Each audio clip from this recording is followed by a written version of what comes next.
Laissez le bon temps rouler. Hi everyone, we're actually trying to, we're putting together a shrimp boil event on July 30th, starting from 4:30 to 7. And I actually learned about the New Orleans cuisine because my husband actually lived there for several years. And I love the music, I love the people, I love the food. And of course, I've been exposed to shrimp boil or seafood boil when there is this famous or popular seafood boil joint that actually started to pop up back in 2009. And so, ever since then, it's part of what I always wanted to eat. And I actually started a restaurant for it. We had it for about 9 months, but it was just too much work. Anyway, so I wanted to go ahead and introduce to you guys what a shrimp boil means to several different folks here. And I think that's the expertise of Bob, who's actually from Southern I'm from North Carolina. North Carolina, I'm sorry. The mountains of North Carolina. And, I'm sorry about that. And so what are the shrimp boil or seafood boil means to you? I had a great aunt who had a restaurant in Charleston, South Carolina, and she cooked Creole and Cajun food. And when she would come up, we would have shrimp boils with her recipe. And the way we did it is it was always outside. You had tables, you laid newspapers on them, and traditionally the shrimp boil is poured out on the table. And people then come by and pick what you want from it.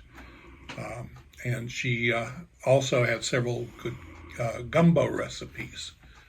And so we learned to do it that way. And when she would come up, we always had the shrimp boil. Yeah, but we are going to be serving not on the newspaper. We will be having bowls for you. But as Bob mentioned, we will have shrimp boil and also gumbo with rice to go with it.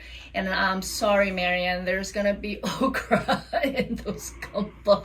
Are you going to cut the okra up in little tiny pieces? I always cut my okra in very tiny slices, so that when it goes in the gumbo, it actually dissolves and becomes part of the thickener. And when I fry it, I don't like the big pieces that you buy in the supermarket. I like the fresh, very thinly cut okra, which I can do, and then I sprinkle it with salt and cayenne pepper. So I also want to introduce you to Dave, who actually has some experience in the Cajun Creole cuisine. So tell me, what was it like for you when you first tried it? Well, when I was in high school, we went on a missions trip to New Orleans, and ever since that moment, I was hooked on New Orleans style seafood and Cajun food.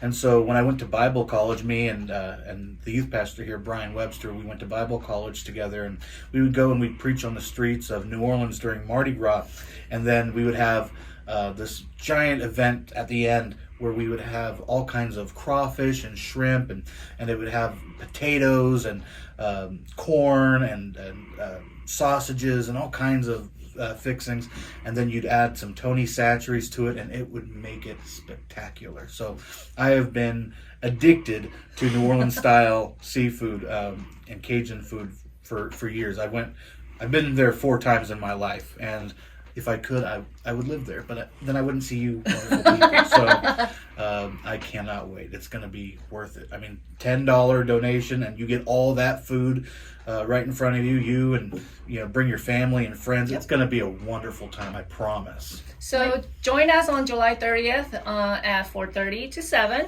and we will see you there. Bye.